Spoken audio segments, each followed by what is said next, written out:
আমাদের ইন্দ্রিয় কয়টি ও কি কি? আমাদের ইন্দ্রিয় পাঁচটি: চোখ, কান, নাক, জিভ ও ত্বক। চোখ দিয়ে আমরা কি করি? চোখ দিয়ে আমরা দেখি।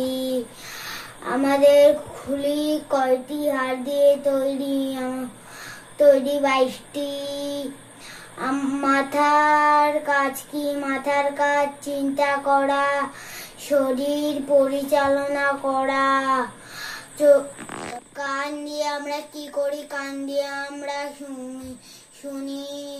নাক দিয়ে আমরা কি করি? নাক দিয়ে আমরা গন্ধ শুঙি আর খাবারের গন্ধ শুঙি।